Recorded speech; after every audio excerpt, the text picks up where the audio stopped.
Hello friends and dear students, जैसा कि आप जानते हैं पिछले कुछ समय से हम लगातार आपके लिए एग्जामिनेशंस को ध्यान में रख करके वीडियो ला रहे हैं। तो इसी क्रम में आज हमारे पास सब्जेक्ट है pharmacology first, course code BP 4040, जो कि हमारे B pharm fourth semester second year students के लिए होगा।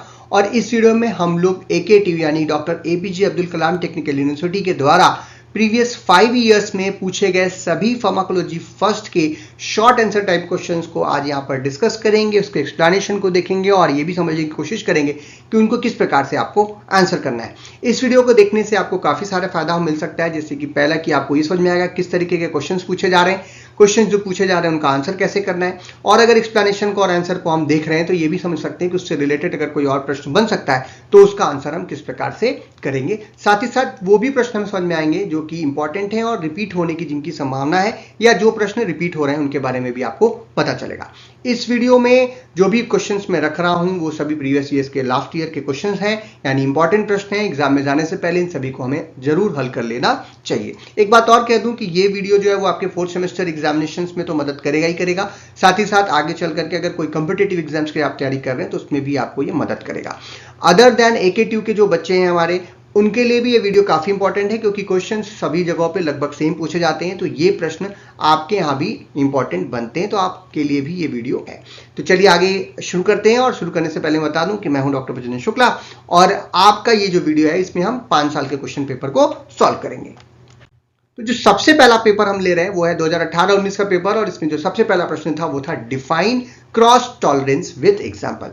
आगे आप देखेंगे टॉलरेंस पर कई बार प्रश्न पूछा गया, और ड्रग टॉलरेंस क्या होती है सिंपल शब्दों में अगर हम कहें तो हम समझ सकते हैं कि अगर किसी पेशेंट को कोई ड्रग थोड़े ज्यादा समय तक के लिए दिया जाता है तो जो पर्टिकुलर रिस्पॉन्स उस ड्रग से बॉडी को मिलना चाहिए वो बॉडी उसके प्रति वो रिस्पॉन्स नहीं शो करती, यानी कि वो टॉलरेट होना शुरू कर जाती है, और इसी को हम लोग क्या कहते हैं, ड्रग टॉलरेंस के नाम से जानते हैं। अब क्रॉस टॉलरेंस जैसा कि नाम से पता चल रहा है, अगर किसी पर्टिकुलर क्लास की किसी मेडिसिन के प्रति किसी व्यक्ति में टॉलरेंस हो चुकी है तो उसी क्लास की फर्दर ड्रग्स में भी वो टॉलरेंस आपको देखने को मिल सकती है। यानी कह सकते हैं अगर एक ड्रग है जिसका सिमिलर इफेक्ट या मैकेनिज्म ऑफ एक्शन है तो ठीक उसी तरीके की दूसरी जो ड्रग होगी उसके प्रति भी पेशेंट को टॉलरेंस देखने को मिल सकती है। एग्जाम्पल में आप ले सकते हैं जैसे बेंजोडाइजापिन की जो क्लास की ड्रग्स हैं जैसे एल्प्राजोलाम, अगर ये किसी व्यक्ति के अंदर इसके प्रति टॉलरेंस दिख रही है तो अदर जो बेंजोडाइजापिन की ड्रग्स हैं जैसे डाइजापाम उसके प्रति भी उसके अंदर टॉलरेंस देखने को मिल सकती है। इसी को हम क्रॉस टॉलरेंस बोलते हैं, जबकि उस व्यक्ति ने डाइजापाम इसके पहले नहीं लिया था उसके बावजूद भी टॉलरेंस देखने को मिल रही है, और इस तरीके के टॉलरेंस को ही हम लोग क्रॉस टॉलरेंस के नाम से जानते हैं। Next question is, what is the effect of acidification of urine on excretion of acidic and basic drugs? जो ड्रग्स होती हैं वो एसिडिक या बेसिक हैं, और यूरिन का जो pH है वो उसको बहुत इफेक्ट करता है कि उसका एक्सक्रीशन किस प्रकार से होगा, बढ़ेगा या घटेगा। इसका कारण ये है कि जो ड्रग का आयनाइजेशन होता है वो जो एबिलिटी है ड्रग के रीअब्जॉर्प्शन होने की बाय द किडनी वो इफेक्ट हो जाती है बाय द यूरिन pH।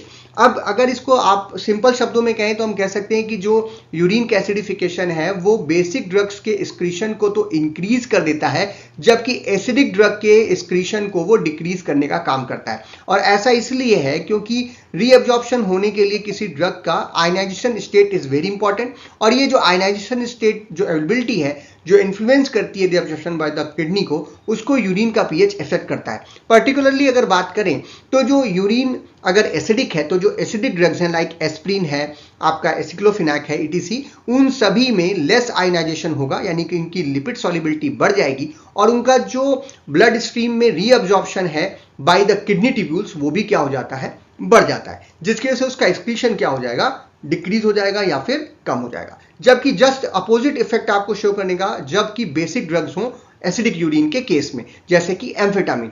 अब ऐसे केस में इनका आयनाइजेशन ज्यादा होता है बेसिक ड्रग्स का, वाटर सोल्युबिलिटी इनकी बढ़ जाती है, जिसकी वजह से उनका रीअब्जॉर्प्शन जो होता है वो प्रिवेंट होता है बाय द किडनी ट्यूब्यूल्स, और उनका एक्सक्रीशन यूरिन में क्या हो जाता है, बढ़ जाता है। तो याद रखिएगा बेसिक ड्रग्स अगर हैं और एसिडिक यूरिन है तो उनका एक्सक्रीशन बढ़ेगा, जबकि एसिडिक ड्रग का क्या होगा, कम होगा। इसी का वाइस वर्सा कर लीजिएगा, जब बेसिक यूरिन होगी तो जस्ट इसका अपोजिट इफेक्ट आपको देखने को मिलेगा। उस पर भी प्रश्न पूछा जा सकता है।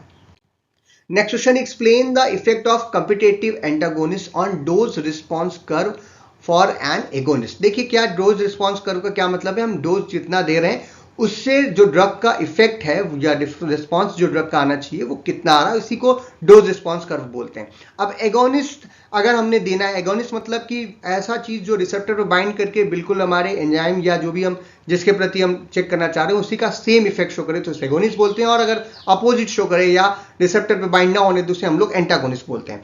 अगर किसी ड्रग को एज एगोनिस्ट आप यूज कर रहे हो और उसके साथ एंटागोनिस्ट भी है कॉम्पिटिटिव, तो डोज रिस्पॉन्स कर्व पर क्या इफेक्ट आएगा ये आपसे पूछा जा रहा है।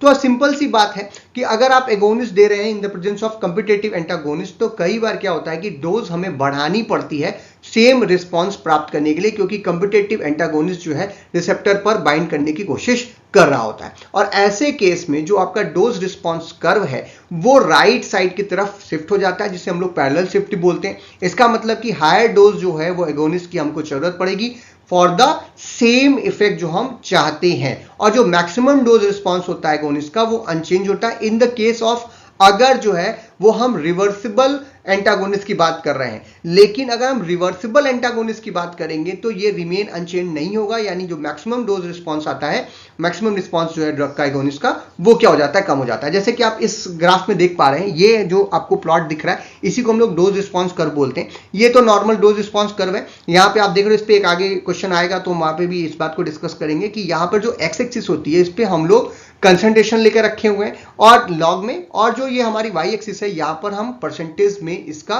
रिस्पॉन्स रखते हैं। तो जब कोई नहीं एगोनिस्ट अकेले है तो वो कुछ इस प्रकार से होता है, जीरो समय के साथ धीरे धीरे बढ़ता है और एक समय के बाद ये प्लेटू स्टेट पे पहुंच जाता है, यानी ये मैक्सिमम रिस्पॉन्स दे रहा है। अगर आप डोज बढ़ाओगे तो भी ये आगे इसका रिस्पॉन्स बढ़ता नहीं है। लेकिन अगर हम लोग रिवर्सिबल कॉम्पिटिटिव एंटागोनिस्ट ले रहे हैं तो ऐसे केस में क्या होता है कि हमें डोज जो है वो क्या करनी पड़ रही है, बढ़ानी पड़ेगी, क्योंकि देख रहे हैं राइट साइड शिफ्ट हो रहा है और डोज तो बढ़ रही है लेकिन जो मैक्सिमम रिस्पॉन्स इस ड्रग का आना चाहिए वो यहां पर क्या आ रहा है, सेम आ रहा है। बट इरिवर्सिबल कॉम्पिटिटिव एंटागोनिस्ट के केस में यहां पर तो राइट साइड शिफ्ट हो रहा है, यानी डोज जो है वो आपको थोड़ी सी क्या करनी पड़ी, बढ़ानी पड़ रही है, लेकिन यहां पर रिस्पॉन्स जो हो रहा है वो बहुत कम हो रहा है, क्योंकि इरिवर्सिबल कॉम्पिटिटिव जो एंटागोनिस्ट है वो रिसेप्टर पर इरिवर्सिबली बाइंड हो रहा है, तो इस वजह से सेम इफेक्ट आपको एगोनिस्ट का यहां पर प्राप्त नहीं होगा। तो ध्यान देना है, ये पूछा है कि डोज रिस्पॉन्स कर्व पे क्या इफेक्ट पड़ रहा है, तो इफेक्ट ये पड़ रहा है कि राइट साइड में, दोनों ही केस में राइट साइड में क्या हो रहा है, शिफ्ट हो रहा है। Next question is differentiate adverse event and adverse drug reaction. Adverse event जो होता है वो एक ऐसी कंडीशन है कि जब किसी पेशेंट को कोई ट्रीटमेंट दिया जा रहा है, रिगार्डलेस कि क्या ट्रीटमेंट दिया जा रहा है, उस ट्रीटमेंट में जो प्रोसीजर किया जा रहा है उसके प्रति कोई एक अनडिजायरेबल मेडिकल कंडीशन उत्पन्न हो रही है, और इसी को हम लोग एडवर्स इवेंट के नाम से जानते हैं। ये एक ब्रॉड टर्म है जिसमें कोई भी नेगेटिव आउटकम या जिसमें एबनॉर्मल लैब फाइंडिंग्स हैं, सिम्टम्स हैं या डिसीज है, अगर किसी पेशेंट को किसी मेडिकल एक्सपीरियंस के दौरान मिल गई तो अनडिजायरेबल मेडिकल एक्सपीरियंस अगर उसको हो रहा है तो उसी को हम लोग एडवर्स इवेंट के नाम से जानते हैं। जबकि एडवर्स ड्रग रिएक्शन क्या होता है कि जो नॉर्मल डोज है जो हम देते हैं किसी पेशेंट को, उसमें जो हम नोन साइड इफेक्ट्स हैं उनको अगर हटा दें, उसके अलावा कोई एक ऐसा हानिकारक या अनइंटेंडेड इवेंट हो रहा है या ऐसा कुछ रिस्पॉन्स ड्रग का आ रहा है जो कि नहीं आना चाहिए, जो हम पहले से नहीं जानते। जैसे मान लीजिए हमने कहा कि आपको हमने एक ड्रग दी, जैसे कोविड की वैक्सीन चल रही थी, तो कोविड की वैक्सीन देने के बाद हमने देखा कि पेशेंट को बुखार आएगा, थोड़ा सा सर दर्द कर रहा है या बॉडी में टेम्परेचर हाई हो रहा है, तो ये जो है नॉर्मल साइड इफेक्ट्स, इसको साइड इफेक्ट्स बोलते हैं। लेकिन इसके अलावा अगर कोई इफेक्ट आ रहे हैं, जैसे चकत्ते पड़ रहे हैं बॉडी पर, या नींद नहीं आ रही है, या चक्कर आ रहा है, या वॉमिटिंग ज्यादा हो रही है, तो ऐसी कंडीशंस को हम लोग एडवर्स ड्रग रिएक्शन बोलते हैं। ये किसी पर्टिकुलर पेशेंट में हमें देखने को मिलता है, सभी पेशेंट्स में ये देखने को नहीं मिलता है, और इस तरीके की जो कंडीशंस होती है उसी को एडवर्स ड्रग रिएक्शन के अंतर्गत हम लोग रखते हैं। Next question is why atropine is contradicted in glaucoma. Glaucoma के केस में जो होते हैं वो आपका जो प्यूपिल है वो डाइल्यूट होना शुरू हो जाता है और उसमें डायलेशन होता है बेसिकली। और ऐसी केस में अगर एट्रोपिन दे दी जाए, एट्रोपिन भी क्या करती है कि हम सभी जानते हैं कि वो माइडियासिस कॉज करती है, यानी प्यूपिल का डायलेशन वो भी करती है। अगर ये दोनों ही को एक साथ, अगर ग्लाइकोमा है, किसी को नैरो एंगल ग्लाइकोमा है, और उसमें अगर एट्रोपिन दे दी जाए तो ये क्या करेगा, वर्सन करेगा, केस को नुकसान पहुंचाएगा, क्योंकि प्यूपिल का डायलेशन होने की वजह से जो आउटफ्लो है एक्वस ह्यूमर का वो ब्लॉक करेगा, और इसकी वजह से इंट्राऑकुलर प्रेशर जो है वो पेशेंट का बढ़ जाएगा। इसीलिए ग्लाइकोमा के केसेस में हम एट्रोपिन को नहीं देते हैं। काउंटरडिक्टर का मतलब है नहीं देना होता है।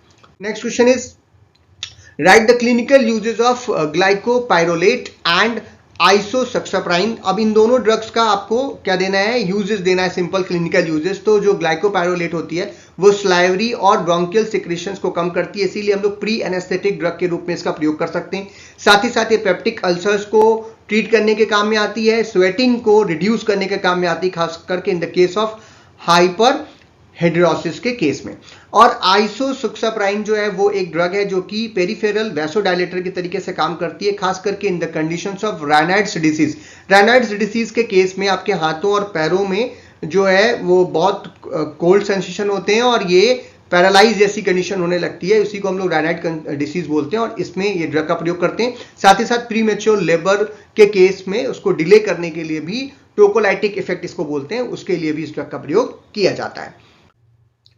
Differentiate MAO A and MAO B inhibitors with examples. MAO क्या है, मोनोअमीन ऑक्सीडेज, ये एक एंजाइम है जो कि हमारे कई सारे न्यूरोट्रांसमीटर्स हैं जैसे कि डोपामिन वगैरह, उनका डिग्रेडेशन करने के काम में आते हैं। ये दो तरीके के होते हैं, एक होता है माओ ए, एक होता है माओ बी। तो हमारी जो ड्रग्स हैं वो जो माओ ए पे काम करती हैं उसे माओ ए इनिबिटर्स बोलते हैं, और दूसरे वाले जो मोनोअमीन ऑक्सीडेज बी पे काम करेंगे उन्हें हम लोग माओ ए बी इनिबिटर्स बोलते हैं। तो जो माओ ए इनिबिटर्स हैं वो मेटाबोलाइज करते हैं जो नॉरएपिनेफ्रिन है, सेरोटोनिन है और डोपामिन, ठीक है, उनके लिए काम करते हैं। और एग्जाम्पल में आप इसको ले सकते हो मोक्लोबेमाइड जो कि रिवर्सिबल है, फेनिलजीन जो कि रिवर्सिबल है, नॉन सेलेक्टिव है, बट जनरली जो है माओ ए को ज्यादा इनिबिट करता है और ये डिप्रेशन को ट्रीट करने के लिए इनका प्रयोग हम लोग करते हैं। जबकि माओ बी इनिबिटर्स जो होते हैं वो प्राइमरी मेटाबोलाइज करते हैं डोपामिन को, और ये सेलिगिनिन, राजागेलिन जो है ये दो ड्रग्स हैं जो कि यूज की जाती हैं for the Parkinson's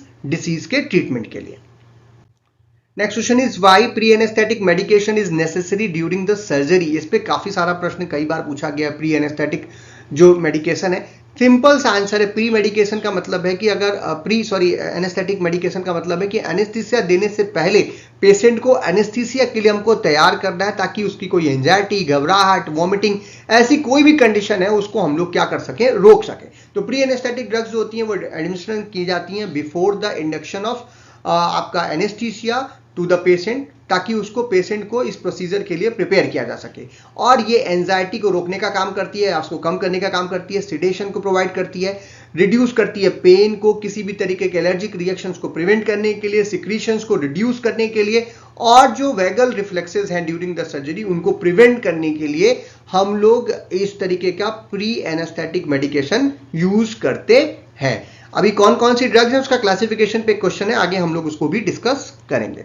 next question is what are extra pyramidal side effects. Extra pyramidal side effects क्या होते हैं? एक्स्ट्रा पैरामिडल साइड इफेक्ट का मतलब होता है कि ये ड्रग इंड्यूस मूवमेंट्स होती हैं, मूवमेंट्स डिसऑर्डर है, यानी आपके शरीर में मूवमेंट्स का डिसऑर्डर आपको देखने को मिलता है। कई बार मूवमेंट्स जो है ज्यादा होंगी या कम होने लगती हैं, और इसी को हम लोग एक्स्ट्रा पैरामिडल साइड इफेक्ट्स के रूप में जानते हैं। अब इसमें चार जो है बेसिक इसका क्लासेस है। पहला है हमारा एक्यूट डायस्टोनिया, इसका मतलब होता है जो मसल कॉन्ट्रैक्शंस हैं वो सस्टेन्ड यहां पर हो जाती हैं। दूसरा है हमारा एकाथीसिया, जिसका मतलब होता है इनर रेंटलेस, यानी कि इनरली जो है वो तेजी से मूवमेंट्स जो है आपको देखने को मिलती हैं। तीसरा हमारा पार्किंसोनियम, जिसमें ट्रेमर्स, रेजिडिटी या फिर ब्रेडिकाइनेशिया जैसी चीजें जो है वो देखने को मिलती हैं, यानी ट्यूमर्स वगैरह जो है यहां पर देखने को मिलता है। एंड फोर्थ है हमारा टार्डिव डिस्काइनेशिया, जिस कंडीशन में इनवॉलेंट्री रिपीटेटिव मूवमेंट्स होती हैं, खास करके फेस और टंग की, जो कि कंट्रोल नहीं हो रही होती हैं। इसी को हम लोग एक्स्ट्रा पैरामिडल साइड इफेक्ट्स के रूप में जानते हैं। Next question is differentiate natural and acquired tolerance. देखिए फिर से इसी पेपर में दो बार टॉलरेंस के ऊपर क्वेश्चन आ गया।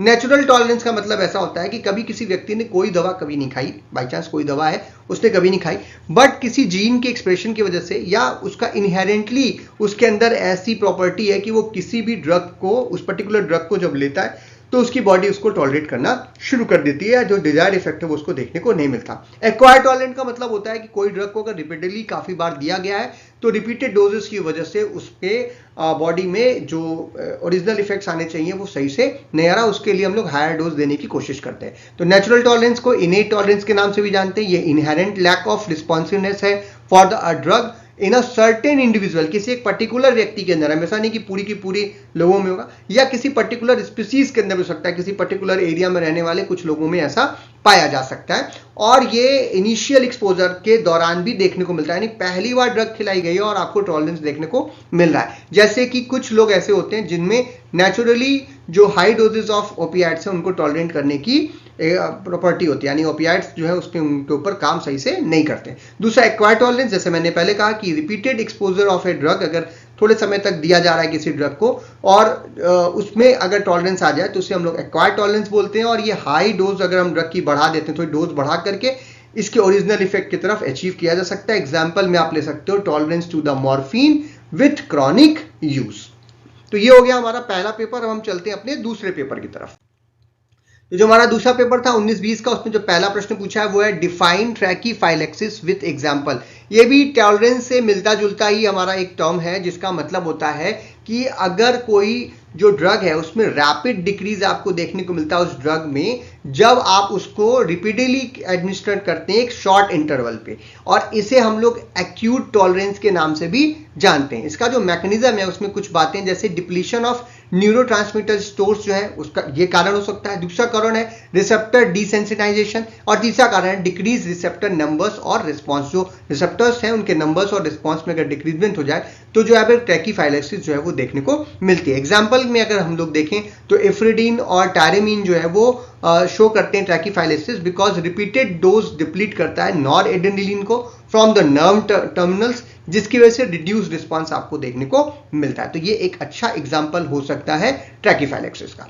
Next question is what do you mean by plateau principle in pharmacokinetics. अभी मैंने आपको डोज रिस्पॉन्स कर्व बताया था, उससे आप इसका आंसर निकाल सकते हैं कि एक समय के बाद जो हम डोज दे रहे हैं और जो उसका रिस्पॉन्स आ रहा है वो एक समय के बाद ऐसे कंडीशन में पहुंच जाता है कि डोज बढ़ाने के बावजूद भी रिस्पॉन्स मैक्सिमम रहता है, वो नहीं बढ़ता, और इसे स्टेडी स्टेट बोलते हैं। यानी कि आप जो है वो एक मैक्सिमम जो डोज है जो देनी है हमको वो आप कैलकुलेट कर चुके हैं, और उस पर फिर जो रिस्पॉन्स मिलता है ड्रग का सेम मिलता है, और इसी को हम लोग प्लेटो के नाम से जानते हैं, या स्टेडी स्टेट भी बोल सकते हैं।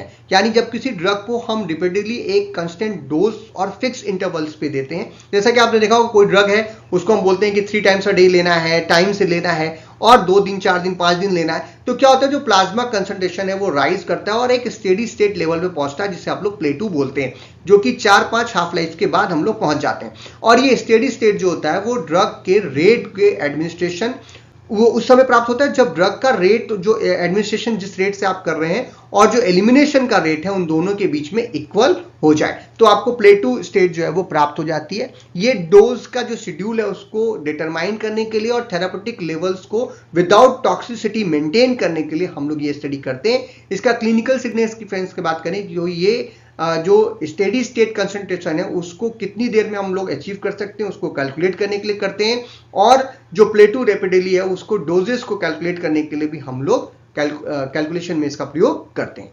Next question is significance of STAT in JAK STAT signally. ये देखिए एक बड़ी इंपॉर्टेंट आपका पार्ट है जो कि ऑटो इम्यून डिसीज और इन्फ्लामेटरी कंडीशंस में जनरली हम लोग इसको डिसरेगुलेट करने की कोशिश करते हैं, और ये नॉर्मल प्रोसीजर है। ग्रोथ जो होते हैं ग्रोथ फैक्टर्स को उनको ग्रोथ फैक्टर्स और साइटोकाइनिन्स के द्वारा एक्टिवेट होते हैं। तो जैक स्टेट जो पाथवे है वो एक्टिवेट होता है साइटोकाइनिन्स और ग्रोथ फैक्टर्स के द्वारा। इसमें जैक जो होता है उसे जेनस काइनेज के नाम से जानते हैं और ये प्रोटीन है, और इसी के तरीके से स्टैट यानी कि सिग्नल ट्रांसड्यूटर्स एंड एक्टिवेटर्स और ट्रांसक्रिप्शंस प्रोटीन है। ये 2 तरीके के प्रोटीन्स हैं। इन दोनों के एक्टिवेशन की वजह से जब भी जैक एक्टिवेशन होता है उस समय स्टैट जो प्रोटीन्स होते हैं वो फास्फोराइलेटेड होते हैं, और इनके फास्फोराइलेशन की वजह से डीमिनराइज और ट्रांसलोकेशन ऑफ द न्यूक्लियस जो है टू द न्यूक्लियस जो है वो होता है, जिसकी वजह से ये बाइंड करते हैं स्पेसिफिक डीएनए सीक्वेंसेस पे और रेगुलेट करते हैं जीन एक्सप्रेशन को, जिसकी वजह से जो सेल की ग्रोथ है वो आपको देखने को मिलती है, इम्यून रिस्पॉन्स जो है वो बढ़ता है, और डिफरेंशिएशन जो सेल्स में होते हैं वो होता है, यानी सोमेटिक सेल से डिफरेंट टाइप की सेल्स जो है वो बनती हैं। ये होने के लिए दोनों प्रोटीन्स हमको जरूरी हैं। ये तो एक नॉर्मल कंडीशन हो गई, लेकिन हम इसका डीएक्टिवेशन या डीरेगुलेशन कब करते हैं जैक स्टेट पाथवे का, जबकि कंडीशंस ऐसी हो जहां पर हम चाहते हैं कि इम्यून रिस्पॉन्स कम हो जाए या जो सेल ग्रोथ है या डिफरेंशिएशन है वो कम हो जाए, खास करके in the cases of cancer auto immune diseases या फिर इंफ्लेमेटरी कंडीशंस। तो स्टैट का क्या रोल है ये पूछ रहा था आपसे क्वेश्चन में। तो स्टैट का जो STAT है यानी कि सिग्नल ट्रांसड्यूसर एंड एक्टिवेटर्स और ट्रांसक्रिप्शन प्रोटीन्स जो हैं, इनका उपयोग ये है कि ये DNA सीक्वेंस के साथ बाइंड करके रेगुलेट करते हैं जीन एक्सप्रेशन को और ग्रोथ, सेल ग्रोथ को, डिफरेंशिएशन को और इम्यून रिस्पॉन्सेस को इन्फ्लुएंस करते हैं। Next question is what is phase 0 in clinical trial. Clinical trial जब हम करना चाहते हैं तो ड्रग की सेफ्टी इत्यादि को हम चेक करना चाहते हैं और उसके लिए जो साइड इफेक्ट्स वगैरह सब कुछ हम चेक करते हैं क्लिनिकल ट्रायल में। तो उसके लिए जो है हम एक फेज 0 करते हैं जो कि फार्माकोकाइनेटिक्स और फार्माकोडायनामिक्स को समझने में और डोज इत्यादि को मेंटेन करने के लिए या कैलकुलेट करने के लिए एक स्पेशल छोटा सा प्रोसीजर है जिसे हम लोग जो है एक सिंपल शब्दों में माइक्रो डोजिंग स्टडीज के नाम से भी जानते हैं। ये first in human trial conduct किया जाता है फेज 1 से पहले और इसमें बहुत ही थोड़े से डोज के ऊपर सब थेरेपेटिक डोजेस को एक्सेस करने के लिए हम लोग यूज करते हैं to access the pharmacokinetics and pharmacodynamics. इसमें 10 से 15 हेल्दी वॉलंटियर्स हम लोग जनरली लेते हैं। इसमें कोई भी थेरापेटिक या एडवर्स इफेक्ट जो है वो एक्सपेक्ट नहीं किया जाता। अगर आ रहा है तो हम आगे ही नहीं बढ़ेंगे। ये रोकने के लिए कि आगे ज्यादा लोगों को नुकसान ना पहुंचे, इसके लिए हम लोग क्या करते हैं, रोक देते हैं। ये ईयरली डिसीजन मेकिंग जो होती है about the further drug development, उसके में हेल्प करता है हम लोग को और ये रिड्यूस करता है टाइम और cost in the drug development और आइडेंटिफाई करता है नॉन प्रोमिसिंग ड्रग्स अर्ली, यानी कोई ऐसी ड्रग्स है जिसमें आपको एडवर्स इफेक्ट या कोई भी थेरेपेटिक इफेक्ट सही से नहीं आ रहा तो उसको फिर आगे हम क्लिनिकल ट्रायल में फेज 1 फेज 2 में नहीं लेके जाएंगे, यहीं पर क्या कर देंगे, उसको रोक देंगे। ठीक है।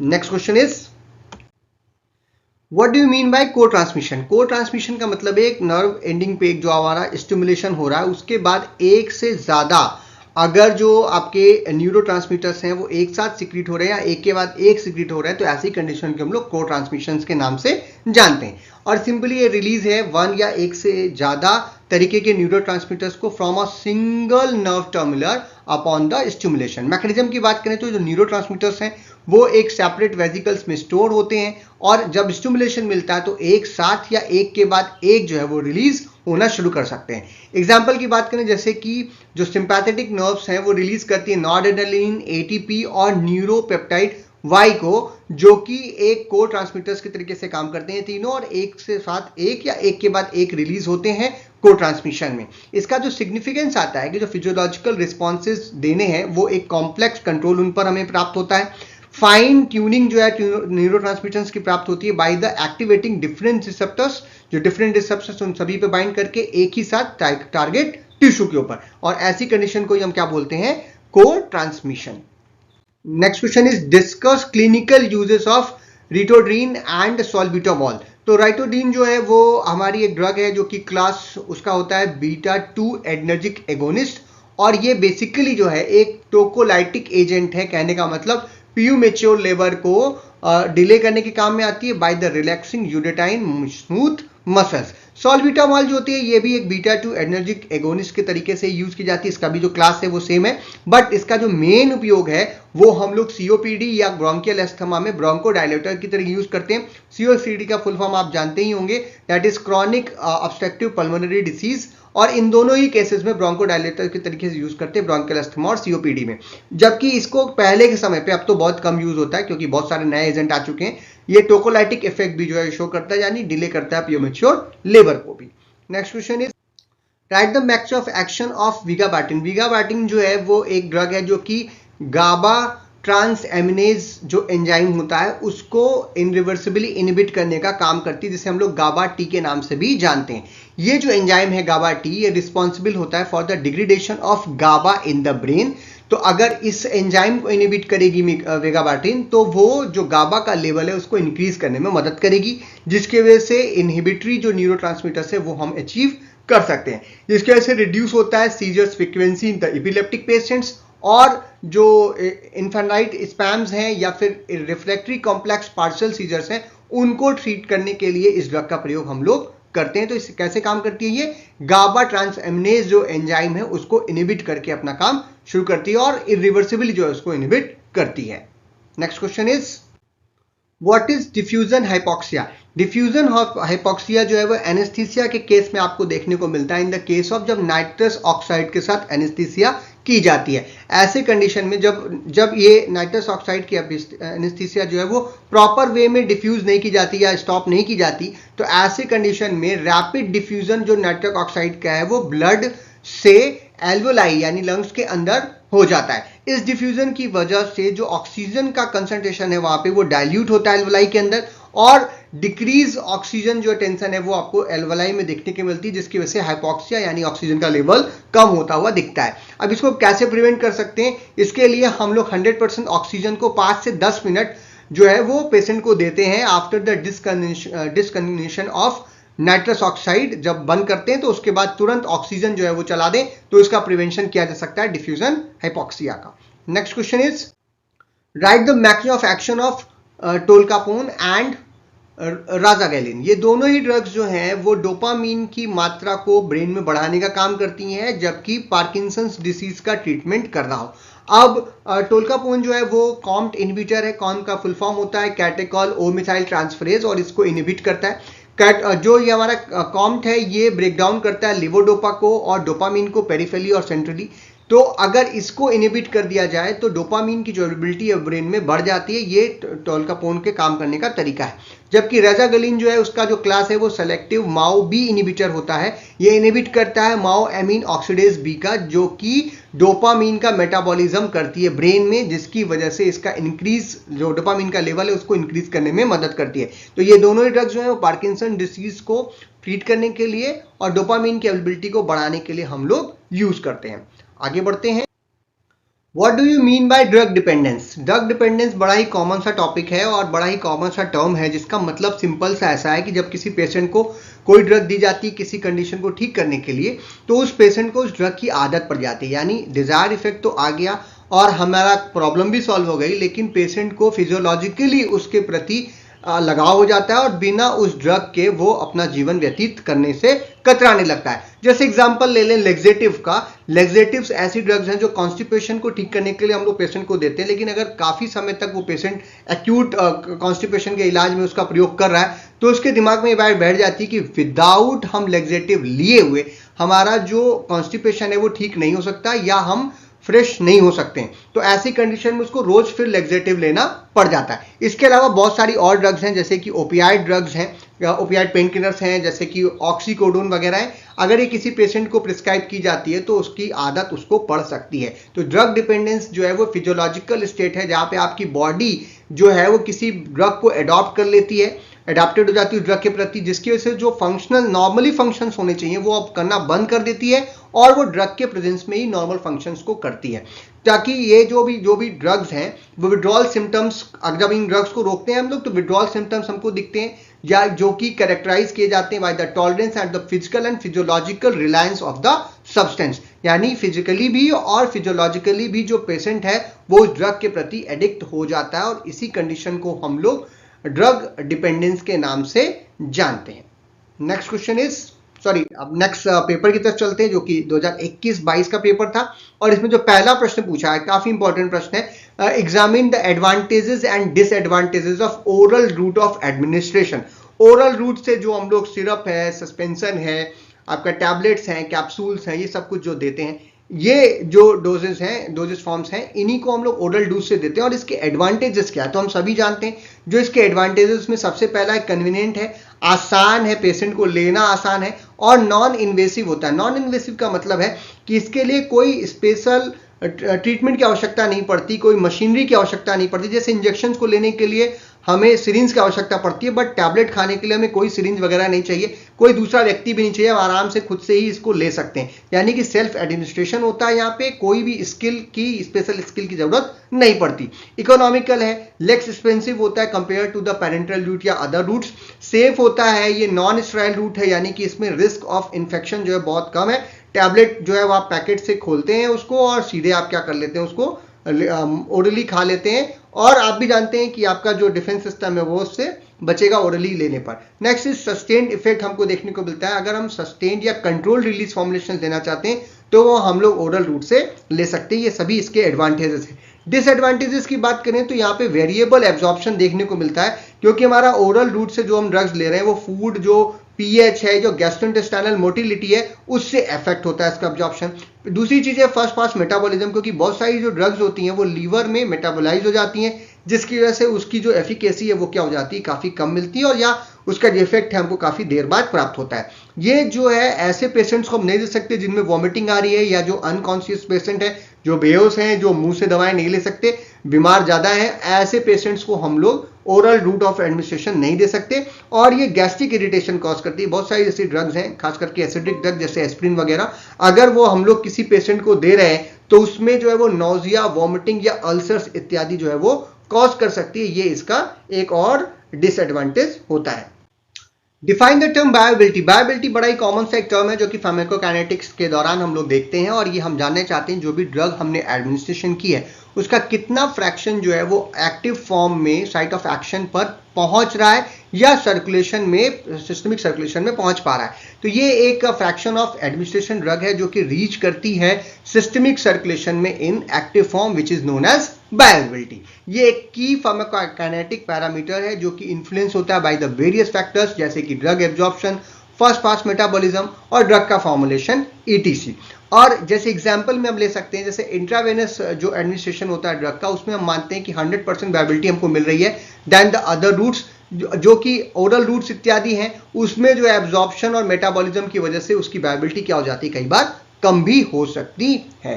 Next question is elaborate therapeutic index and synergism. Therapeutic index जो है वो हमें एक सेफ्टी प्रोफाइल प्रदान करता है किसी ड्रग का, और ये एक रेशियो होता है between the toxic dose of the drug and the effective dose. तो जो थेरापेटिक इंडेक्स है वो एक मेजरमेंट होता है ड्रग की सेफ्टी का, और इसको हम लोग लिखते हैं TI, यानी कि therapeutic index equal to LD50 upon ED50, इस प्रकार से कैलकुलेट करते हैं।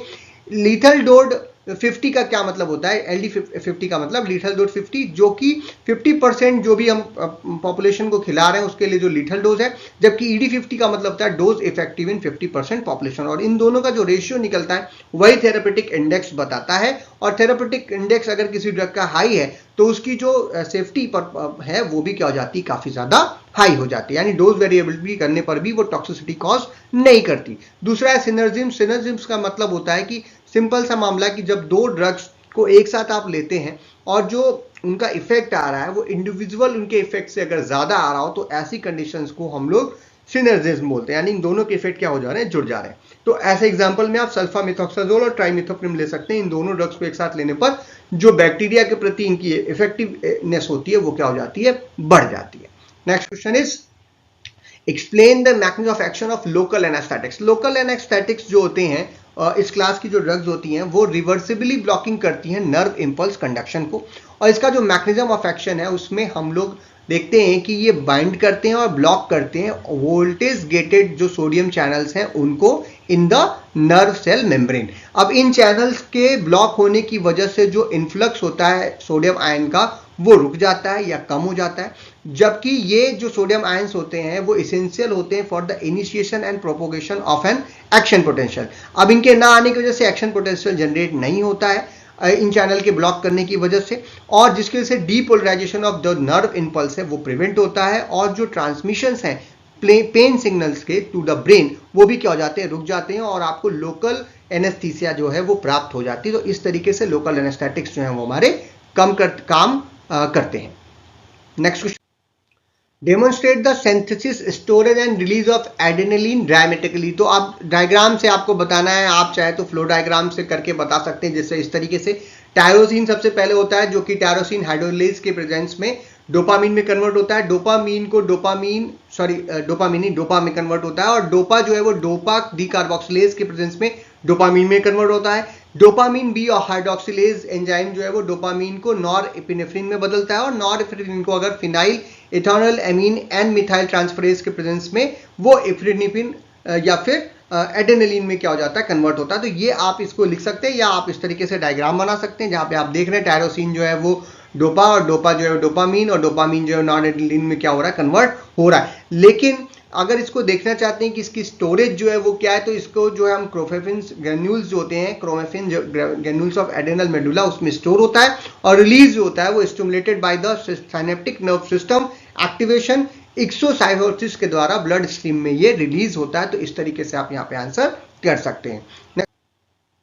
Enlist drugs use for open angle glaucoma. Open angle glaucoma में जो इंट्राऑक्यूलर प्रेशर है उसको कम करने के लिए हम लोग डिफरेंट क्लास ऑफ ड्रग्स जो है यहाँ पर प्रोवाइड करते हैं, और इनका जो डिफरेंट क्लासेस हैं उनको आप लोग देख सकते हो। जो सबसे पहला है वो है हमारा प्रोस्टाग्लैंडिन एनालॉग्स, जो कि फर्स्ट लाइन ट्रीटमेंट के तरीके से हम लोग यूज करते हैं, और इसमें लैंटोप्रोस्ट है, बिमेटोप्रोस्ट, दो ड्रग्स का एग्जांपल आप ले सकते हो। नेक्स्ट इज बीटा ब्लॉकर, जिसमें टिमोलॉल है, बिटॉक्सोलॉल है या फिर लिवोब्यूनॉल है, ये ड्रग्स का प्रयोग हम लोग यहाँ पर करते हैं। नेक्स्ट इज अल्फा एडर्जिक एगोनिस्ट, जिसमें हम लोग ब्रीमोनालाइड और एप्राक्लोनिडीन का प्रयोग हम लोग यहाँ पर करते हैं। अगला ड्रग है हमारा क्लास जो है वो है कार्बोनिक एनहाइड्रेज इनहिबिटर्स, जिसमें हम लोग डोरजेनामाइड जो कि टॉपिकली हम लोग यूज करते हैं, ब्रिंजोलामाइड जो कि टॉपिकली यूज करते हैं, और एसिटाजोलामाइड जो कि ओरली जो है वो दिया जाता है। माइटोटिक एजेंट्स के रूप में कोलिनर्जिक एगोनिस्ट के रूप में हम लोग पिलोकार्पिन का प्रयोग कर सकते हैं, और रो काइनेज इनहिबिटर्स में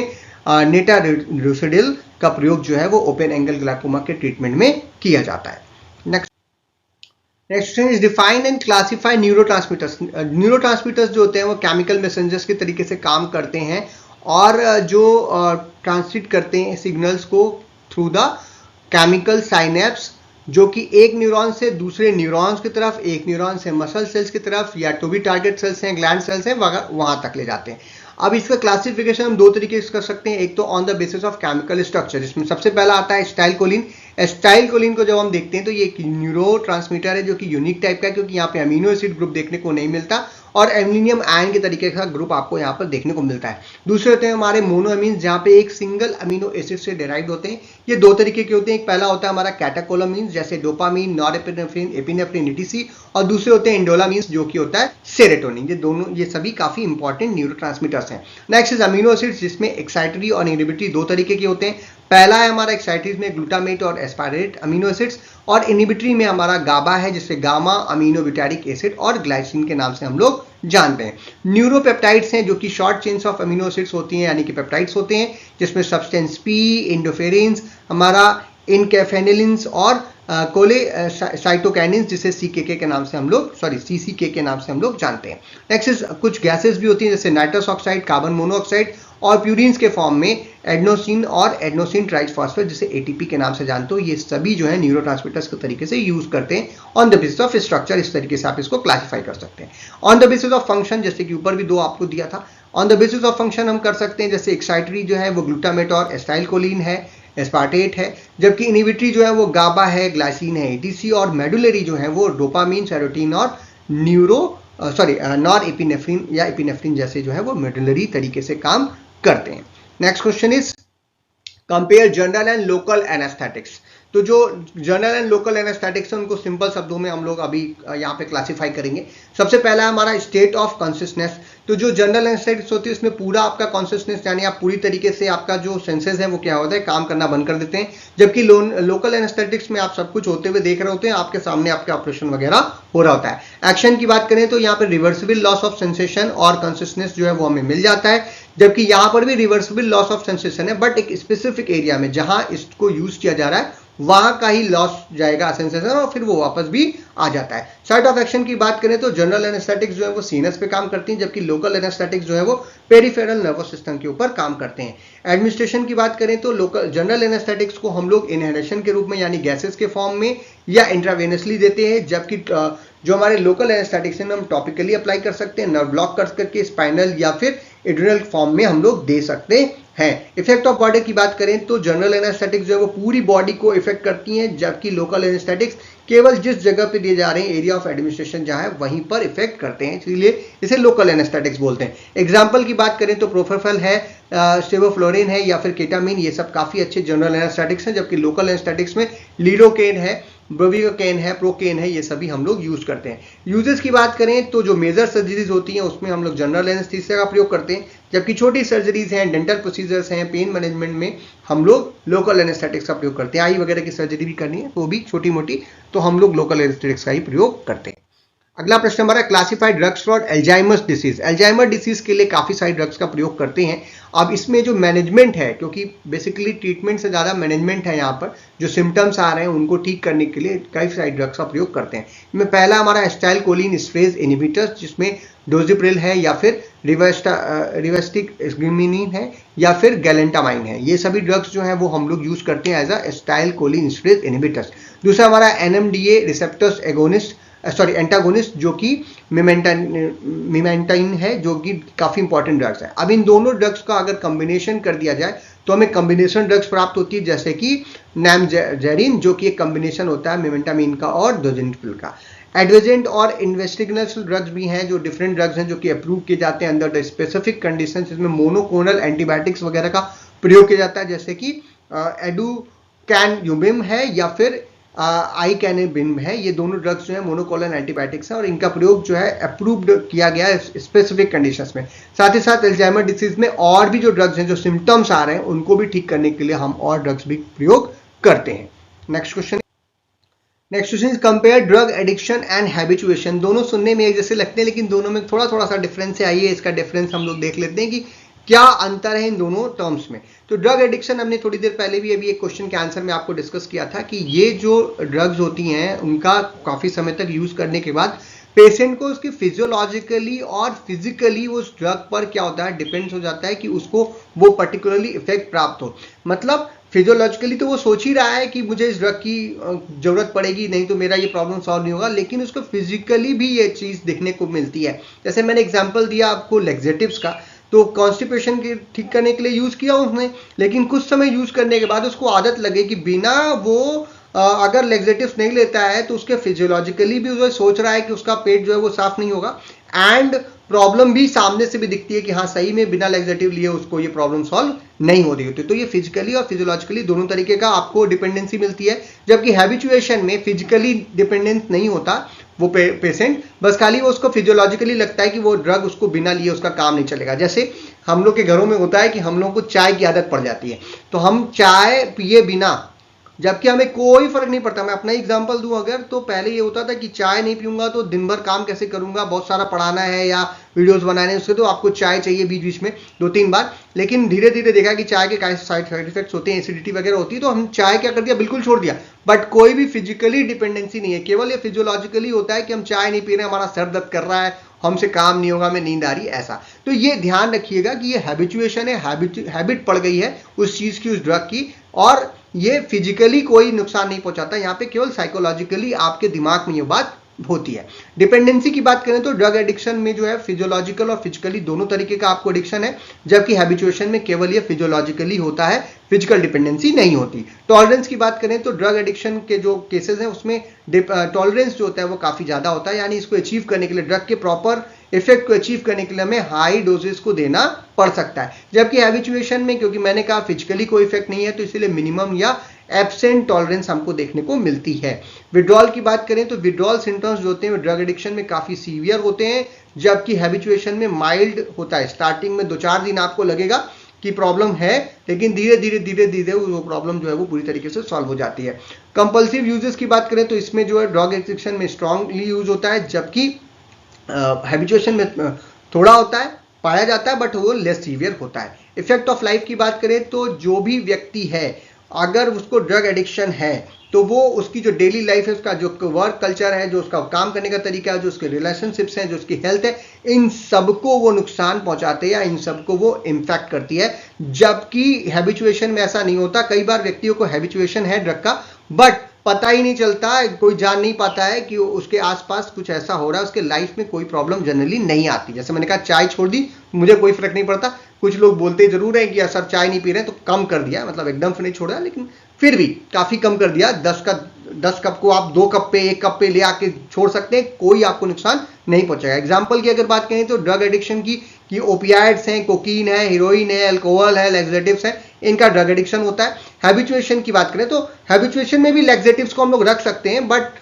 कम समय के लिए उसको हम लोग छोड़ सकते हैं। तो ये कैफीन हो गया, निकोटीन हो गया, जो कि इन केसेस में, कुछ केसेस में हम लोग हैबिचुएशन में पड़ जाते हैं। सिगरेट पीने वाला व्यक्ति है, जो सिगरेट पी रहा है, उसको निकोटीन है, बिना उसको पिए उसको दिमाग में भी बैठा हुआ है कि मैं ठीक नहीं होऊंगा या मुझे को टेंशन हो रही है, तो वो हैबिचुएशन का प्रॉब्लम है, वो ड्रग एडिक्शन का प्रॉब्लम नहीं होता है।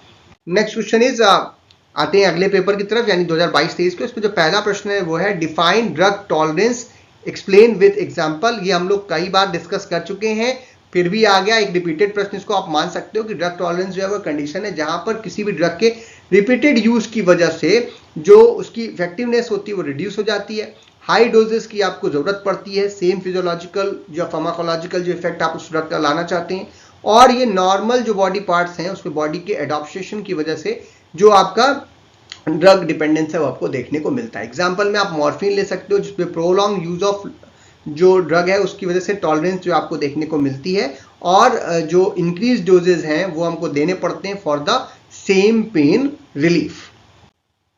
Next question is what is enzyme inhibition, give one example of enzyme inhibitors. तो एंजाइम इनहिबिशन का सिंपल सा मतलब होता है कि जब भी कोई मॉलिक्यूल जो होता है वो एक एज ए इनहिबिटर हम यूज कर रहे हैं, वो एंजाइम पर बाइंड कर जाता है और उसकी जो इफेक्टिविटी है, जो उसकी एक्टिविटी है, उसको क्या करता है, कम करने का काम करता है। ये कई तरीके से कर सकता है, वो ब्लॉक कर सकता है एक्टिव साइट को जहां पे हमारा एंजाइम मान कर रहा था, एंजाइम के शेप में को चेंज कर सकता है, इंटरफेयर कर सकता है उसके फंक्शन के साथ, या उसकी जो सिंथेसिस वगैरह उसको भी कम कर सकता है। तो एंजाइम इनहिबिटर्स जो होते हैं वो क्रूशियल रोल प्ले करते हैं रेगुलेशन करने में मेटाबॉलिक पाथवेज को, और जो ड्रग्स हैं उनको वाइडली यूज करने के लिए यूज करते हैं for the treatment of various diseases. Example में ले सकते हो एस्प्रिन का जो कि इनहिबिटर होता है साइक्लोऑक्सीजिनेज कॉक्स एंजाइम का, या फिर फाइटोइस्ट्रेगिन का जो कि एक एस्टाइलकोलिन एस्टरेज इनहिबिटर होती है और इंक्रीज करती है एस्टाइलकोलिन लेवल को साइनेप्सिस के अंदर। तो ये दो अच्छे एग्जांपल हैं of the enzyme inhibitors. Next question is what do you mean bye regulation of receptors. Receptors के रेगुलेशन से आप क्या समझते हैं? तो रिसेप्टर का जो रेगुलेशन है उसका सिंपल सा मतलब होता है कि जो सेलुलर प्रोसेस है वो जो कंट्रोल करता है number, affinity and response of the receptors on a cell surface, और या फिर सेल के अंदर या सेल के सरफेस के ऊपर। ये एक डायनेमिक प्रोसेस है जो कि अलाउ करता है किसी सेल को कि उसकी जो सेंसिटिविटी है किसी भी केमिकल सिग्नल्स जैसे कि हार्मोन्स हैं, न्यूरोट्रांसमीटर्स हैं या ड्रग्स, उनके प्रति उसको एडजस्ट करने में उसकी मदद करता है। ये दो तरीके की हो सकती है रिसेप्टर रेगुलेशन। जो पहला है वो है उसे कहते हैं डाउन रेगुलेशन। डाउन रेगुलेशन का मतलब होता है कि जब भी आपका जो सेल है अगर उसको ज्यादा ड्रग मिल रही है, मतलब ढेर सारी मात्रा में कोई भी जो एगोनिस्ट है वो प्राप्त हो रहा है, या जो ड्रग है वो बहुत ज्यादा मात्रा में प्राप्त हो रही है, एंजाइम की ज्यादा मात्रा है, तब ऐसे कंडीशंस में वो अपने जो नंबर ऑफ रिसेप्टर्स हैं सेल के सरफेस के ऊपर या जो उनका साइज है उसको क्या करता है, कम करता है, और उसके साथ ही साथ जो सेंसिटिविटी है सिग्नल्स की उसको भी डिक्रीज करने का काम करता है। ये मेन जो है वो ड्रग टॉलरेंस का काज हो सकता है डाउन रेगुलेशन। जबकि अप रेगुलेशन जो है जस्ट इसका अपोजिट बात है, जहां भी आपका जो सेल है वो लो कंसंट्रेशन ऑफ लिगैंड के प्रति अगर एक्सपोज्ड है तो फिर वो क्या करता है, सेल के नंबर को इंक्रीज करता है, रिसेप्टर्स की मात्रा को सरफेस पे बढ़ाने का काम करता है, और जो अवेलेबल सिग्नल्स हैं उनके प्रति सेंसिटिविटी को भी इनहैंस करने का काम करता है। इसे हम लोग अप रेगुलेशन के नाम से जानते हैं। तो ये दो तरीके के रिसेप्टर्स रेगुलेशंस होते हैं। Next is define dose response relationship. ये हम लोगों ने पहले भी डिस्कस किया था प्लॉट के रूप में, दोबारा से देख लेते हैं। डोज रिस्पॉन्स रिलेशन में एक फंडामेंटल प्रिंसिपल है जो कि डिस्क्राइब करता है relationship between the dose of the drug and magnitude of the pharmacological effect जो कि वो ड्रग शो करने वाली है। इसे हम लोग एक कर्व के द्वारा या ग्राफ के द्वारा शो करते हैं, जैसा ग्राफ आपको हमने दूसरे या तीसरे क्वेश्चन के आंसर में दिखाया था, और वहां पे हमने देखा था कि एक्स एक्सिस पे जो है ड्रग का कंसंट्रेशन प्लॉट करते हैं, वाई एक्सिस पे हम लोग रिस्पॉन्स को प्लॉट करते हैं। तो यहां पर सिंपली ये तीन फेजेस में कर्व हमें देखने को मिलता है। पहला है सब थ्रेशोल्ड फेज जहां पे हमें नो इफेक्ट देखने को मिलता है क्योंकि अभी हमने ड्रग का एडमिनिस्ट्रेशन शुरू ही किया है। दूसरा होता है लीनियर फेज जहां पे हम देखते हैं जैसे जैसे हम डोज बढ़ाते हैं वैसे वैसे उसका रिस्पॉन्स भी होता है, बढ़ता चला जाता है। जैसे कि आपने देखा था ना कि हमने ऐसे बनाया तो यहां से शुरू हुआ और ये ऐसे जाके ऐसे जा रहा है, तो जो ये बढ़ रहा है तो ये जो बढ़ने वाला फेज है इसी को हम लोग बोलते हैं लीनियर फेज। और उसके बाद यहां पर जाकर के ये प्लेटू फेज की तरफ चला जाता है, रुक जाता है, एक क्या बोलते हैं स्टेडी स्टेज प्राप्त होती है जिससे हम लोग जो मैक्सिमम इफेक्ट है वो हमें प्राप्त हो जाता है, और डोज बढ़ाने के बावजूद भी इफेक्ट जो है वो नहीं बढ़ता, उसी को हम लोग प्लेटू फेज के नाम से जानते हैं। ये किसी भी ड्रग के थेरेपेटिक रेंज को डिटरमाइन करने के लिए रिलेशनशिप काम करती है, उसकी पोटेंसी और एफिकेसी को भी हमें बताने का काम करती है। Next question is what is को ट्रांसमिशन ऑफ न्यूरो ट्रांसमीटर्स। तो जो न्यूरो ट्रांसमीटर्स के क्रॉस ट्रांसमिशन है, इसके ऊपर एक प्रश्न 19-20 में हमने पूछा गया था, जिसका आंसर हमने कर दिया था, जहां हमने आपको बताया कि एक साथ कई सारे न्यूरो ट्रांसमीटर्स एक ही साइनेप्स को क्या हो रहे हैं, रिलीज हो रहे हैं और एक से दूसरे रिलेटेड जो रिस्पॉन्सेज है उसको जनरेट कर रहे हैं। Next question is what is the mechanism of action of local anaesthetics. ये पिछले साल पूछा गया, प्रीवियस ईयर्स में 21-22 में पूछा गया, रिपीटेड प्रश्न है। वहां पे हमने आपको बताया था कि सोडियम चैनल को ब्लॉक करके ये अपना काम करता है, तो ठीक उसी तरीके से यहाँ पे भी आप इसका आंसर कर सकते हैं। तो ये रिपीटेड प्रश्न है। Next is what are pre anaesthetic agents, explain with example. हमने प्री एनेस्थेटिक एजेंट पे पहले भी बात कर ली है, ये भी एक रिपीटेड प्रश्न है, लेकिन फिर भी क्योंकि थोड़ा अलग तरीके से पूछा तो इसका आंसर आपको कर दे रहे हैं। प्री एनेस्थेटिक एजेंट्स जो होते हैं वो ड्रग्स हैं जो कि पेशेंट को हम लोग जनरल एनेस्थीसिया देने से पहले यूज करते हैं, ताकि जो पेशेंट है उसको रिड्यूस किया जाए, उसकी एंजाइटी को, सिडेशन को प्रोवाइड कराने के लिए, पेन को कम करने के लिए, एडवर्स रिएक्शंस को रोकने के लिए, ये सभी काम जो हम लोग करते हैं। अब इसमें एग्जांपल की बात करें तो मिडाजोला में उसमें डिफरेंट क्लास ऑफ ड्रग्स भी हैं, जो आगे एक और क्वेश्चन है उस पर हम लोग देख लेंगे। Next question is give the drug interaction between Mao inhibitors and sympathomimetic agent. अब ये देखिए, ये दोनों जो ड्रग्स हैं उनको अगर आप ले रहे हैं तो ये करते क्या है, इन दो सिनर्जेटिक इफेक्ट शो करने की कोशिश करता है। ये जो इंटरेक्शन है माओ अमीन ऑक्सीडेज इनहिबिटर्स का और जो सिंपैथोमाइमेटिक एजेंट्स का, ये एक क्लिनिकली सिग्निफिकेंट इंटरेक्शन है और काफी डेंजरस इंटरेक्शन भी हो सकता है। तो ध्यान देने की आवश्यकता है, अगर किसी पेशेंट को दोनों ड्रग एक साथ लिखी जा रही है तो बहुत प्रॉब्लम्स हो सकती हैं, क्योंकि जो मोनोअमीन ऑक्सीडेज इनहिबिटर्स होते हैं ये इनहिबिट करते हैं break down of monoamine like norepinephrine, यानी कि नॉरएपिनेफ्रिन की अवेलेबिलिटी को बढ़ाते हैं। वहीं पर जो सिंपैथोमाइमेटिक एजेंट्स है जैसे कि एफ्रिडिन, ये भी नॉरएपिनेफ्रिन की एक्टिविटी को बढ़ाने का काम करते हैं। तो ये इसकी अवेलेबिलिटी को बढ़ा रहा है, ये इसकी एक्टिविटी को बढ़ा रहा है। यानी अगर ये दोनों ड्रग एक साथ लिए जाएं तो जो आपका लेवल है नॉरएपिनेफ्रिन का वो बढ़ जाता है, जिसकी वजह से हाइपोटेंसिव क्राइसिस उत्पन्न होती है। हाई टेम्परेचर आपको देखने को मिलेगा, हेडेक है, पल्पेशंस है, और जो स्ट्रोक है या हार्ट अटैक है, ये सभी चीजें हो सकती हैं पेशेंट में। इसीलिए इन दोनों ड्रग्स को एक साथ रिकमेंड नहीं किया जाता है या दोनों ड्रग्स को एक साथ नहीं लिया जाता है। Next question is what are hallucinogens and give two examples. Hallucinogens नाम से पता चला ऐसी ड्रग्स हैं जो हेलुसिनेशंस कॉज करते हैं, यानी ऐसे जो पेशेंट्स हैं उनको दिया जाता है तो वो रियलिटी से दूर हो जाते हैं। वो जो सोचते हैं उनको वही अच्छा लगता है, जैसा कि आप मूवीज में देखते हैं, पेशेंट जो है हीरो या हीरोइन या कोई एक्टर है वो ड्रग्स ले लेता है, उसके बाद वो हेलुसिनेशंस में चला जाता है, तो उसके जो थॉट्स हैं, फीलिंग्स हैं, अवेयरनेस है, वो सब अल्टर हो जाती है, जिसके वजह से जो उसका सेंसरी एक्सपीरियंसेस है वो सीन होता है कि वो रियल है कि या रियल नहीं है, उसके बीच में वो हो जाता है और उसको सब अच्छा ही लगने लगता है। तो ऐसी जो कंडीशंस होती हैं उसे हम लोग हेलुसिनेशंस बोलते हैं, और ऐसी जो कंपाउंड्स हैं जो कि हेलुसिनेशंस कॉज कराते हैं उसे हम लोग हेलुसिनोजेंस के नाम से जानते हैं। दो काफी इंपॉर्टेंट ड्रग्स हैं इसमें, एक है LSD जिसका नाम है लाइसर्जिक एसिड डाइथाइलएमाइड, जिसे LSD के नाम से हम लोग जानते हैं, जिसे ड्रग्स के रूप में फिल्मों में आप देखते हैं, और दूसरा है हमारा फाइसलोसाइबिन, जो कि एक काफी इंपॉर्टेंट हेलुसिनोजेन के रूप में यूज की जाती है।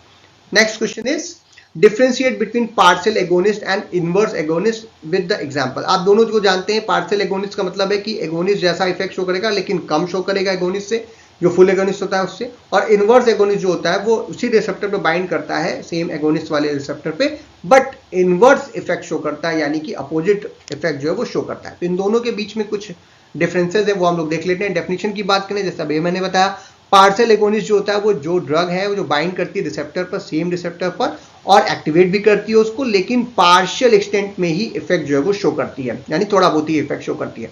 जबकि इनवर्स में जो है वो रिसेप्टर पर बाइंड करता है, उसको स्टेबलाइज करता है, इनएक्टिवेट करता है, कन्फर्म यूज करता है, जो इफेक्ट जो कि एगोनिस्ट के जस्ट अपोजिट होता है। एफिकेसी की बात करें तो पार्शियल एगोनिस्ट जो होता है वो लो एफिकेसी शो करता है, जबकि इनवर्स एगोनिस्ट जो होता है वो नेगेटिव एफिकेसी जो है वो शो करता है। एक्शन की बात करें कि ये रिसेप्टर्स को एक्टिवेट करते हैं और लिमिटेड रिस्पॉन्स शो करते हैं, जबकि ये डीएक्टिवेट करता है रिसेप्टर को और निगेटिव रिस्पॉन्स जो है वो शो करता है against the agonist.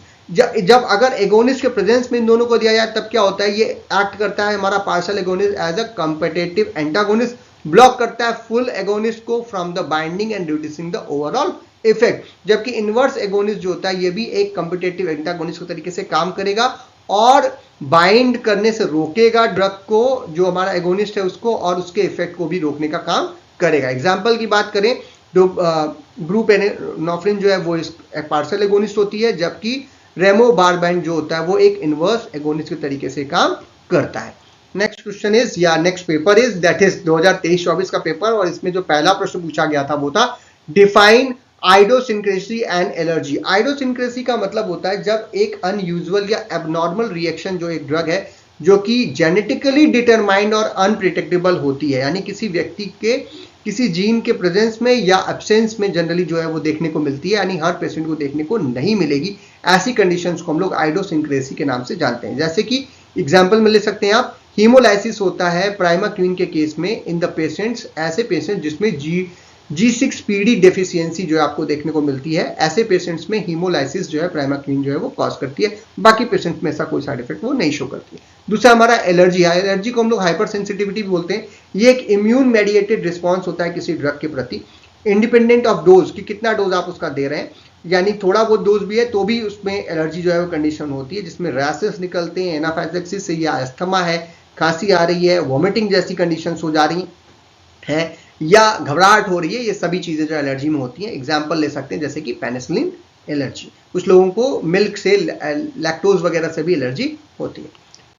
Next question is differentiate between enzyme induction and inhibition. Induction का मतलब एक्टिवेट करना, इनहिबिशन का मतलब है उसको डीएक्टिवेट करना। तो इसको हम लोग डिफरेंसेस ले सकते हैं। पहले तो प्रोसेस की बात करें तो जो एंजाइम इंडक्शन होता है उसमें इंक्रीज होती है एक्टिविटी की या एक्सप्रेशन ऑफ जो ड्रग है जो कि मेटाबोलाइज एंजाइम होते हैं प्राइमरी इन द लीवर, जबकि एंजाइम इनहिबिशन में डिक्रीज होती है एक्टिविटी या expression of a drug metabolise enzyme. Mechanism की बात करें तो जो एंजाइम इंडक्शन होता है उसमें जो ड्रग है वो रिसेप्टर से बाइंड करती है, उसको स्टिमुलेट करती है और ट्रांसक्रिप्शन ऑफ जीन करती है for the encoding of metabolic enzymes. जबकि एंजाइम इनहिबिशन में जो ड्रग होता है वो डायरेक्टली बाइंड करता है एंजाइम पर, उसके एक्टिव साइट पर या एलोस्टेरिक साइट पर जो अदर देन एक्टिव साइट्स हैं, या फिर इंटरफेयर करता है उसकी सिंथेसिस इत्यादि से। इफेक्ट ऑफ मेटाबॉलिज्म की बात करें तो जो मेटाबॉलिज्म है अदर ड्रग्स का वो एक्सेलरेट हो जाता है, वो ज्यादा ड्रग्स मेटाबोलाइज होती हैं क्योंकि सेम एंजाइम जो है वो एक्टिवेटेड है, और जो डिक्रीज ड्रग इफेक्ट जो है वो आपको देखने को मिलता है। इसका जस्ट अपोजिट होगा एंजाइम इनहिबिशन में, क्योंकि जो मेटाबॉलिज्म है अदर ड्रग्स की वो स्लो डाउन हो जाएगी क्योंकि एंजाइम जो है वो कम हो रहा है, और जो ड्रग्स के लेवल हैं वो इंक्रीज करेंगे और पोटेंशियल टॉक्सिसिटी भी हो सकती है। एग्जाम्पल की बात करें तो फिनोबार्बिटल है वो इंड्यूस करता है एंजाइम CPY3A4 को, जबकि कीटोकेनाजोल जो होता है वो इनहिबिट करता है इसी पर्टिकुलर एंजाइम को। ये एंजाइम बहुत सारे ड्रग्स के मेटाबॉलिज्म के लिए जरूरी है लीवर के अंदर, तो कीटोकेनाजोल इसको इनहिबिट करता है जबकि फिनोबार्बिटल इसको इंड्यूस करने का काम करता है। अगला प्रश्न है हमारा right a short note on dose response relationship. तो ये हम लोगों ने इसको बहुत अच्छे से 2 बार डिस्कस कर लिया है, दोबारा से डिस्कस करने की जरूरत नहीं है। 18, 19 और 2022-23 के पेपर में ये क्वेश्चन रिपीट हुआ था। इससे रिलेटेड प्रश्न कई बार पूछे गए, इसलिए आप इसको जरूर अच्छे से देख लीजिएगा। Next is what is a clinical trial of a drug, it's different phases. Clinical trial के ऊपर भी हम लोगों ने एक प्रश्न किया था, बट फिर भी एक बार कर लेते हैं कि ये सिस्टमिक स्टडी होती है ह्यूमंस के अंदर ताकि इवैल्यूएट किया जाए सेफ्टी को, एफिकेसी को और जो फार्माकोकाइनेटिक्स है ड्रग्स को उसको समझने के लिए। इसका जो पर्पस होता है वो है कि जो कोई नया ट्रीटमेंट आप लेकर के आ रहे हैं, नई ड्रग आप लेके आ रहे हैं, वो सो सेफ हो, इफेक्टिव हो और उसका जो अप्रूवल होने वाला है डिफरेंट रेगुलेटरी बॉडी से उसके पहले हम लोग ये सारा काम कर लेते हैं। क्लिनिकल ट्रायल को हम लोग डिफरेंट फेजेस में बांट सकते हैं। जैसे 0 फेज की बात हम पहले किए थे जो जिसको हम लोग माइक्रोडोजिंग बोलते हैं, जो कि प्रिलिमिनरी फार्माकोकाइनेटिक्स को जानने के लिए हम लोग करते हैं। फिर आता है फेज 1 जो कि फोकस होता है बेसिकली सेफ्टी पर। ये एक स्मॉल ग्रुप है और हेल्दी वॉलंटियर्स के ऊपर किया जाता है 20 से 100 लोगों के बीच में, जो कि ड्रग्स को रिसीव करते हैं और उसकी सेफ्टी के बारे में हम सब सारी जानकारी यहाँ पर इकट्ठा करते हैं।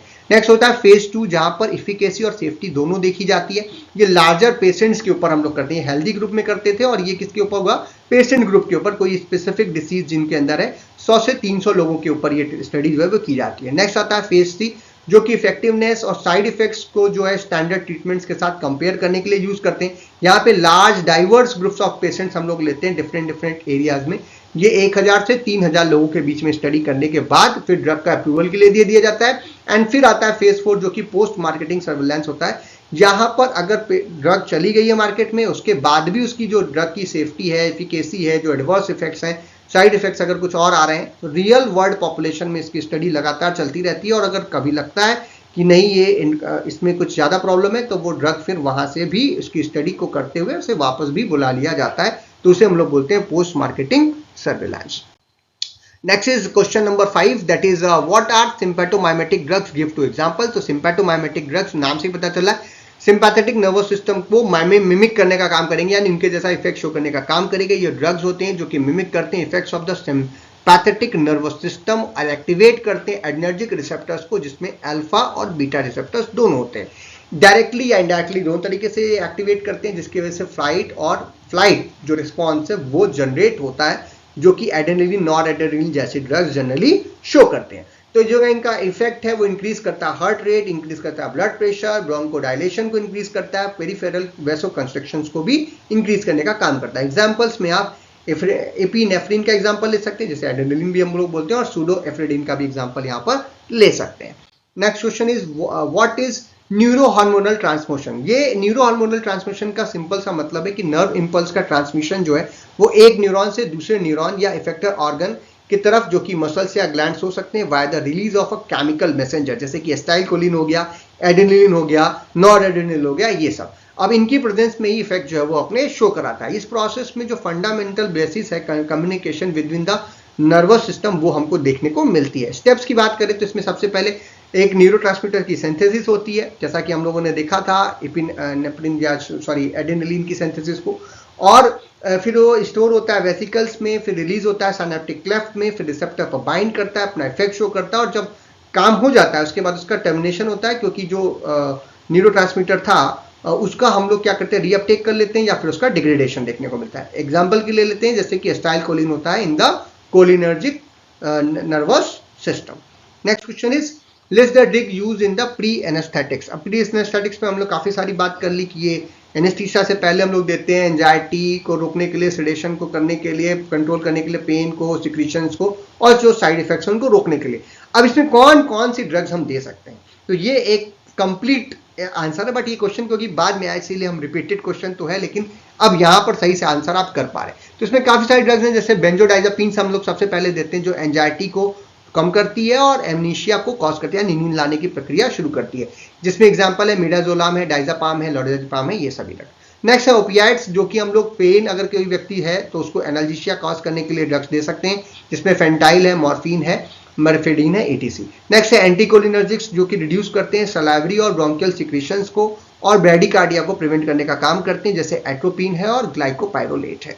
नेक्स्ट है हमारा S2 receptor antagonist and proton pump inhibitors, जो कि गैस्ट्रिक एसिडिटी को कम करने के लिए, रिड्यूस करने के लिए, उसके वॉल्यूम और एसिडिटी को कम करने के लिए हम लोग यूज करते हैं, और प्रिवेंट करते हैं एस्पायरेशन एंड न्यूमोनाइटिस के लिए। तो इसमें एग्जांपल ले सकते हैं आप रेनिटिडीन का और ओमेप्राजोल का। लास्ट है हमारा एंटीएमेटिक्स, जो कि नोजिया और वोमिटिंग को रोकने के काम में आती है, एग्जाम्पल में ओडेंसरॉन है और मेटोक्लोप्रामाइड है। ये दोनों ड्रग्स जो हैं वो हम लोग एंटीएमेटिक के तरीके से यूज करते हैं। तो ये सभी ड्रग्स जो हैं वो प्री एनेस्थेटिक्स के तरीके से यूज की जाती है जनरल एनेस्थीसिया देने से पहले। अगला प्रश्न हमारा, what are the centrally acting muscle relaxant, give two example. Centrally acting muscle relaxant जो होती हैं वो ये ड्रग्स हैं जो कि रिड्यूस करते हैं मसल्स स्पैल्स को, और जो स्पेसिसिटी यानी जो मरोड़ हो रही है, दर्द उठ रहा है उसको, bye acting on the central nervous system. Directly muscles पर काम नहीं करते, सीधे सेंट्रल नर्वस सिस्टम पे ही काम करते हैं, ताकि पेन का जो मरोड़ उठ रही है वो कम हो जाए। इसका काम कैसे करने का तरीका है कि ये डिप्रेस करते हैं सीएनएस को, सेंट्रल नर्वस सिस्टम को डिप्रेस करते हैं, और जो खास करके जो स्पाइनल कॉर्ड है उसको डिप्रेस करने का काम करते हैं, जिसकी वजह से जो हाइपर एक्टिव रिफ्लेक्सेस हैं जो कि मसल स्पैज्म को कॉज कर रहे हैं वो इनहिबिट हो जाए। ये कॉमनली यूज किए जाते हैं काफी सारे कंडीशन, जैसे बैक पेन है, मसल स्ट्रेन्स हैं, या फिर न्यूरोलॉजिकल डिसऑर्डर्स हैं उसको, जो कि स्पाज्म काज करते हैं, उन सभी को ट्रीट करने के लिए हम लोग यूज करते हैं। एग्जाम्पल में आप डाइजापाम के ले सकते हैं, साइक्लोबेंजापिरिन का एग्जाम्पल ले सकते हैं। ये दोनों जो ड्रग्स हैं वो सेंट्रली एक्टिंग मसल रिलैक्सेंट के तरीके से यूज की जाती है।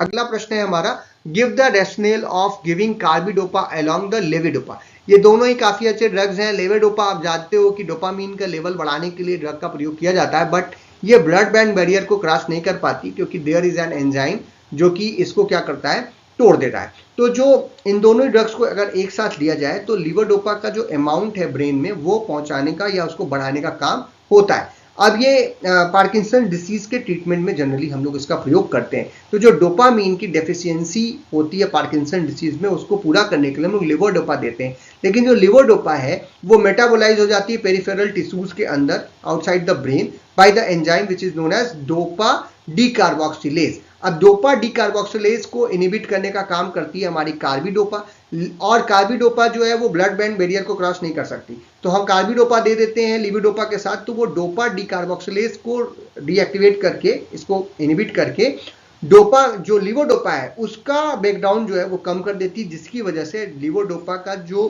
क्या नाम है क्वांटिटी है ब्रेन के अंदर वो बढ़ती है और पार्किंसंस में आराम पहुंचता है, और लीवोडोपा का जो ब्लॉक मेटाबॉलिज्म हो रहा है उसको ब्लॉक करके कार्बिडोपा उसके लेवल्स को बढ़ाने का काम करती है, इसीलिए दोनों ड्रग्स को एक साथ दिया जाता है। Next and last question of the today session is what are antimanics, give 2 examples of antimanic drugs. Manic का मतलब होता है जब कोई पेशेंट जो है वो ओवर एक्साइटेड हो जाए और वो ऐसे एपिसोड्स, उसके मेनिया के एपिसोड्स जो कि बाइपोलर डिसऑर्डर्स में हमको देखने को मिलता है, जिसमें उसका मूड स्विंग्स करता है, एलिवेटेड मूड हो जाता है, एनर्जी बढ़ जाती है, एक्टिविटी बढ़ जाती है, नींद नहीं आ रही होती है, तो ऐसे कंडीशन में हम लोग एंटीमैनिक ड्रग्स देते हैं जो कि मूड स्टेबलाइजर्स के रूप में भी जाने जाते हैं। ये ड्रग्स जो होती हैं वो मूड स्विंग्स को स्टेबलाइज करती हैं, जो सीवियरिटी है और जो फ्रीक्वेंसी है मैनिक एपिसोड्स की उनको रिड्यूस करने का काम करती हैं, और सम केसेस में डिप्रेसिव एपिसोड्स को भी लाती हैं, यानी कि पेशेंट को शांत करने का काम करती हैं, हाइपर एक्टिव जो पेशेंट है उसको। अब इसमें एग्जांपल में आप ले सकते हैं एंटीमैनिक ड्रग्स में लिथियम का और वैल्पोरिक एसिड या फिर वैल्पोरेट का, तो ये ड्रग्स जो हैं वो एंटीमैनिक ड्रग्स के तरीके से यूज करते हैं। तो ये हो गया आज का हमारा सेशन, जहां पे हमने पिछले 5 साल के फार्माकोलॉजी फर्स्ट BP404T जो आपका कोर्स कोड है उस सब्जेक्ट के सभी 5 साल के क्वेश्चन पेपर को हमने यहाँ पे सॉल्व किया, उसके एक्सप्लेनेशन को भी आपके सामने रखा। कितना आंसर लिखना है, 2 नंबर का क्वेश्चन है तो कितना लिखना है, बढ़ा भी सकते हैं, तो इसमें से कुछ क्वेश्चन ऐसे हैं जो आपको 7 नंबर में भी मिल सकते हैं, तो उसको और अच्छे से एक्सप्लेन आप कर सकते हो एग्जाम्पल्स के साथ, और आंसर आप देख भी रहे हैं, कुछ क्वेश्चन रिपीट होते हैं, कुछ क्वेश्चन पे बेस्ड कुछ क्वेश्चन बनते हैं, तो इससे कुछ क्वेश्चंस रिलेटेड प्रश्न आपको इस वर्ष भी मिल सकते हैं। आप अच्छे से अपनी तैयारी कीजिए। मॉडल क्वेश्चन पेपर वगैरह जो है वो भी हमने पिछली बार बनाया था, उसका भी लिंक आपको डिस्क्रिप्शन मिल जाएगा। वो क्योंकि 2 मॉडल क्वेश्चन पेपर बनाया था तो उसमें काफी सारे इंपॉर्टेंट प्रश्न हैं और वो इस साल के लिए भी इंपॉर्टेंट है, तो उसको आपको प्रैक्टिस करने के लिए और उस पर रिलेटेड जो प्रश्न आने वाले हैं उसकी प्रैक्टिस भी आप आराम से आज कर सकते हैं एग्जाम से पहले, तो आप इसको जरूर कर लीजिएगा। वीडियो आपको अगर पसंद आया हो तो इसे लाइक कीजिए, अपने फ्रेंड्स में शेयर कीजिए, चैनल पर नए हो तो चैनल को जरूर सब्सक्राइब कीजिए। ऐसे और सारे वीडियो देखने के लिए काफी सारे सब्जेक्ट, जैसे फार्माकोलॉजी तो हम लोगों ने नहीं पढ़ाई थी, लेकिन काफी सारे सब्जेक्ट जो है वो इस सेमेस्टर के या आगे आने वाले सेमेस्टर्स के, वो आपको हमारे यूट्यूब चैनल के जो प्लेलिस्ट है यहाँ पे, इस प्लेलिस्ट पे आप जाइएगा ना तो आपको सब्जेक्ट वाइज प्लेलिस्ट मिल जाती है, जिसमें आपको बहुत सारे वीडियोस मिल जाएंगे। उनके जो पीडीएफ्स हैं, जो आपको नोट्स चाहिए फ्री ऑफ कॉस्ट, वो आपको हमारे टेलीग्राम चैनल पे मिल जाएगी। फेसबुक पेज और फेसबुक चैनल पे भी हम लोग ये सभी चीजें फ्री ऑफ कॉस्ट प्रोवाइड कराते हैं। आप हमारा ऐप भी देख सकते हैं जो कि प्ले स्टोर पर doctor PKS doctor MPS classes के नाम से आपको मिल जाएगा। अगर आपको वीडियो पसंद आया हो तो जरूर इसको लाइक कीजिएगा। वीडियो को देखने के लिए बहुत बहुत धन्यवाद, और कोई भी कमेंट्स हैं, कोई भी प्रश्न है तो आप कमेंट बॉक्स में हमें लिख सकते हैं।